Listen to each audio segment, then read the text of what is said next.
نظرا لثبوت الرؤية الشرعية لهلال رمضان في عدد من الولايات، منها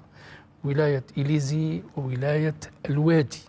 فإن اللجنة الوطنية لرصد الأهلة والمواقيت الشرعية تعلن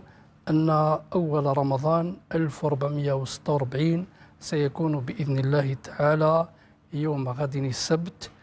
1 مارس 2025.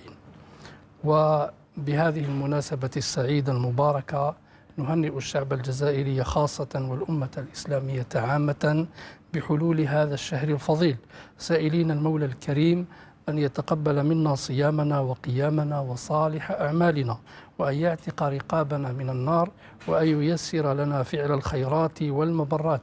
وأن يحفظ بلادنا الجزائر وسائر بلاد المسلمين، وأن يوفق ولاة أمورنا لما يحبه ويرضاه، إنه ولي ذلك والقادر عليه. تقبل الله منا ومنكم الصيام والقيام، والسلام عليكم ورحمة الله وبركاته.